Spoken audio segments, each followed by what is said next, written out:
This is Larry Jordan, the host of the Digital Production Buzz. The following interview is an excerpt from a recent program. To hear the entire program, visit digitalproductionbuzz.com.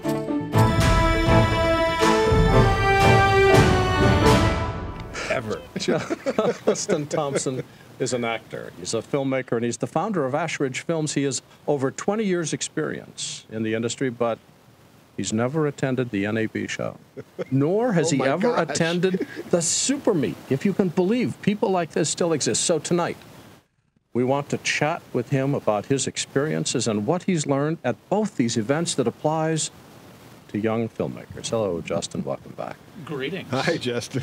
Yes. I want to find out first, before we grill you on all of the things that you've learned, what was your overall impression of NAB? Well, it was very exciting. Really?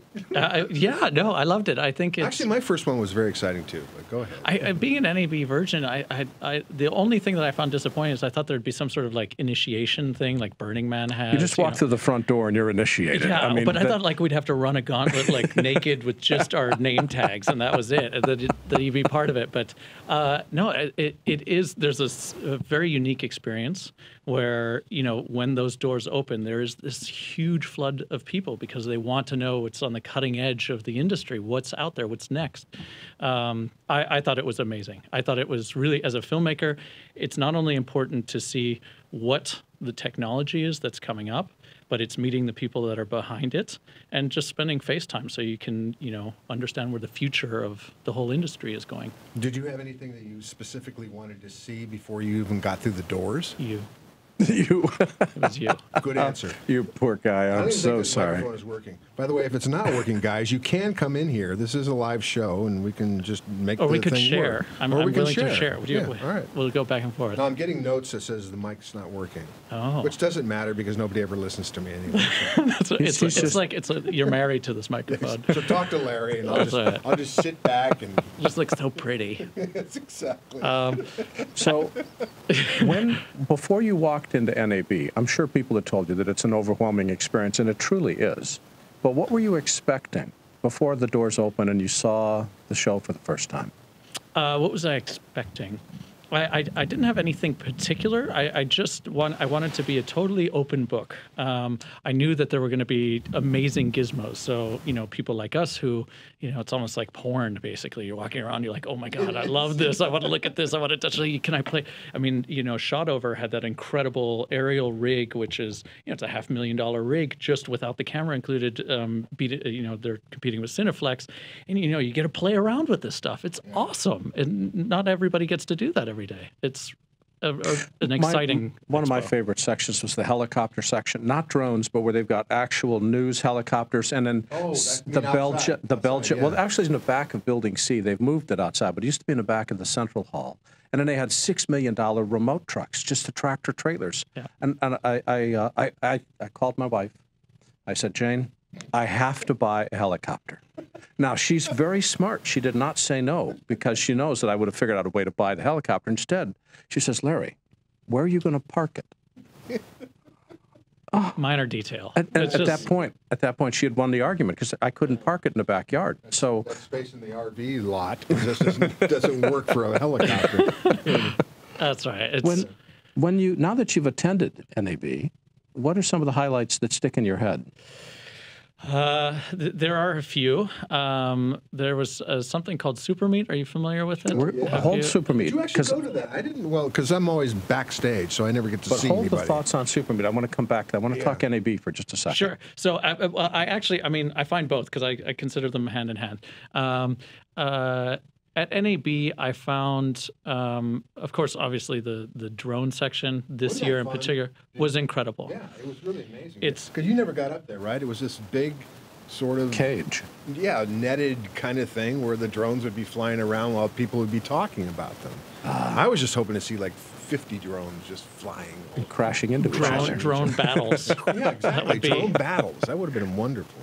No, it was. There were some amazing pieces of kit which were shown, and one of the things that I think was most impressive was the Isotope RX4. Oh, yeah. That's amazing. Unbelievable. That's like stupidly magical. I mean, it makes morons like me just. But what you can can do really with it. screw up with post-production, Yeah. or production. We don't even have to do anything anymore. Exactly. We'll just, there'll be RX4. footage and everything. It'll edit, to do a storyline. It'll be like a studio film. It'll just happen. It is. It's amazing. Yeah. Now, the other part to NAB, and even though he's here, we still have to talk about SuperMeet. And we'll do that. SuperMeet is well, what's your reaction to it? How would you describe SuperMeet to somebody who hasn't been there? How would I describe SuperMeet to somebody who hasn't been there? It's a room full of cool nerds who are amazingly energetic and jazzed up. It was, and I don't say this just purely because you're here. I would Well, say you it. should. And okay, I'm saying it just purely because you're here. Say anything bad, But I'll throw this coffee in your face. It is amazing. It is an excitement and an energy and a window to through the presentations. It's a window to the future. Like some of the the Isotope, they did the demonstration of the RX4 there. Some of the Adobe stuff, like I love the Adobe animation thing that they're Isn't starting that to develop. amazing? It's incredible. Character animator, Yeah. yes. And you get to interact with Or morph cut. yes, Morph morph cut cut, with incredible. So you get to interact with the people who are giving these presentations, like the guys from Brain Farm, who are creating some of the best films that I think exist currently I wish they visually. showed more video. That's the only thing that I didn't It's like. unbelievable. And then there's, of course, all the raffle, which is exciting. And seeing people who literally these raffles, these incredible gifts which are coming, are changing somebody's life and potential career trajectory. It's totally awesome. Well, the reason I ask is, as you look around NAB and as you look around the SuperMeet, it tends to skew a little older.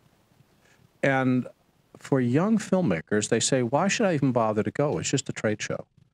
How would you convince them that NAB is and SuperMeet's a life-changing experience? You make a really good point. People, they just see it as a technical thing. It doesn't apply to me as a filmmaker, as a creative.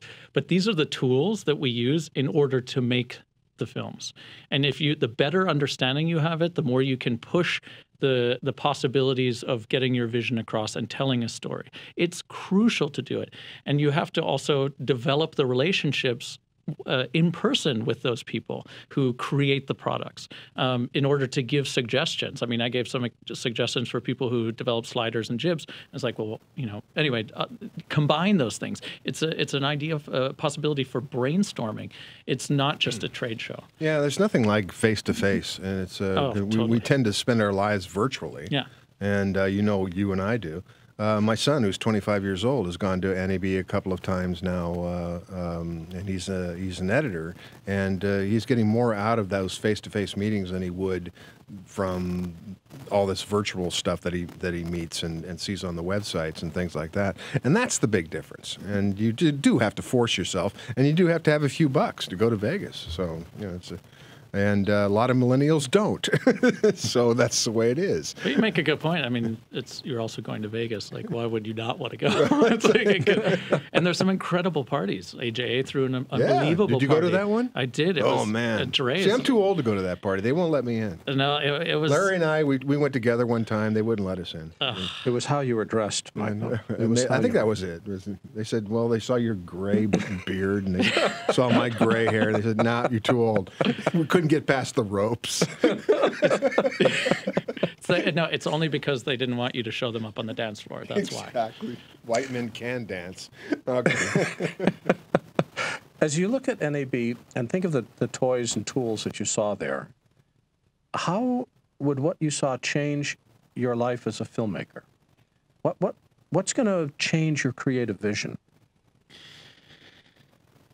Big question. Well, I just realized that there are more tools in which I can capture images at a more cost-effective way than ever before. I think, I think when you look at Brain Farm, who we talked about, they make some incredible content. Yeah. But part of what allowed them to achieve it is they said, well, you know what? Let's take a Cineflex system, which is normally just put on a helicopter, and we're going to put it onto a truck, and we're going to put a Phantom into it, and we're going to be able to capture images in ways that we didn't do it. I think, you know, that kind of technology they're a great example. It's completely changed the way that they approach filmmaking, and they've made it into something really special. They were one of the first to put the Phantoms on a drone. Yes. And did you see that viral video they did with the truck going through the mud and stuff? It's just so cool. Well, I mean, it was a Free Fly. They had an Alexa attached to that giant drone. It was unbelievable. But that was the drone that was about 8 feet across. Yeah, those things. I mean, those things cost a lot of money. Yeah. Those are octocopters or whatever the heck they have. They ain't those little dinky little things with the GoPros. These are big, expensive drones. I asked if I could just attach a chair to it and then fly myself over 405 traffic. Did you find a toy that you really wanted, or did you buy a toy while you were there? I did not purchase the toy. No, I mean, the shot over aerial rig. Yes, I love that, but Really? $500,000 is a little tricky. Oh, okay. At this point, Yeah. you know. Who knows? But Aim big. But I think the 3DR solo drone was incredible, because what they've managed to do is they've made it very consumer friendly, where they actually do camera movements that are pre-programmed into it. So you say, Holy okay, cow, I want to really? have this kind of like swooping 360. And I think they're even including specific shots from movies. So you basically click on that, and then the drone will perform that. It's amazing. Well, for that kind of money, it better be. Yeah. Mike is just unhappy that nobody bought him one for Christmas. That's No, the we really problem. wanted to show drones at the SuperMeet, but we can't get permission to fly drones in the hotel? ballroom. Yeah. You know, one thing that I thought was really nice was at SuperMeet. It's not just technical presentations, but like Serena Catania's presentation, which was about, you know, the support of filmmakers all together, creating content, and that we have each other's back. That was beautiful. Yeah, we have to thank OWC, because it cost to be on stage at a SuperMeet, and it costs a lot of money. And they said, well, we just don't want to get up there and sell hard drives. We want to be inspirational, and they sent Serena up there. And it worked out just great, and we would love to have those kinds of presentations all the time, but unfortunately,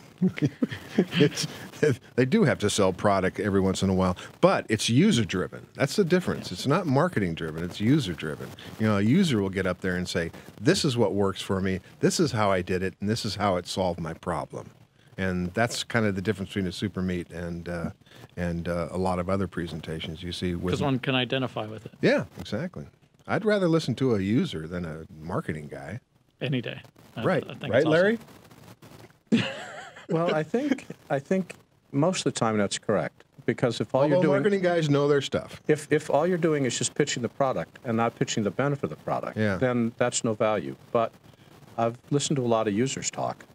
And some of them are good, and some of them are, yes, I know it. So, but what you really want is you want to hear a presentation that talks about the benefits that you get from using something, as opposed to it's got this size and that speed. Right. It's how do I benefit by buying this toy? And the more that you remain focused on the benefits that you get, whether that's a really smart marketing person or whether it's a really smart user, but when you focus on the benefits, then people tune in and pay attention. Very good point. Thinking of other good points, NAB is not only about what, it's also about who. We've already established the fact that Serena has completely knocked the socks off the entire audience. But aside from Serena, who else at NAB or SuperMeet impressed you? The who, not the what. The who. I was very impressed with a couple of individuals. There was a gentleman from Panasonic, and I cannot remember his name now, but he was he presented. They have this new kit, and I'm being a terrible salesperson, but they have this 4K camera that's that's not just your standard kind of kit, but it's like perfect for documentary filmmakers, because you have digital zoom included on and stuff. You can't always switch out lenses, everything like that. And he was a man who took the time and truly explained things. I thought he was awesome. And actually, I know I keep going back to it, but there was a guy at Shotover who was probably the best pitch person I've ever met. I mean, Who's this? I can't remember his name, but What's the company? Shot Over, and they do these aerial stabilization kits, and they have, what's special about them over Cineflex is they have an extra axis that they can rotate. And, you know, I'm just a regular filmmaker. I'm not necessarily going to buy this, but it didn't matter. He took the time and allowed me to engage with it. Now I'm the biggest fan of this company ever, and I never knew they existed. I'm telling people, you know, they're like, I need to buy a home video camera. Go to Shot Over, get the aerial rig. Well, now that you've had to add 2 more suitcases to your luggage to fly home. Yes. I'm looking at their website right now. Oh, gosh, yes. Where can people go on the web to learn more about you and the projects you're creating? So there are 2 places. One is the website, www.ashridgefilms.com. That's ASHRIDGE films.com. Or Instagram, Be Just Incredible. That website is Instagram. that website is Ashridge Films, all one word, ASHRIDGE films.com. Justin Thomson, the founder of Ashridge. Justin, thanks for joining us today. Thank you.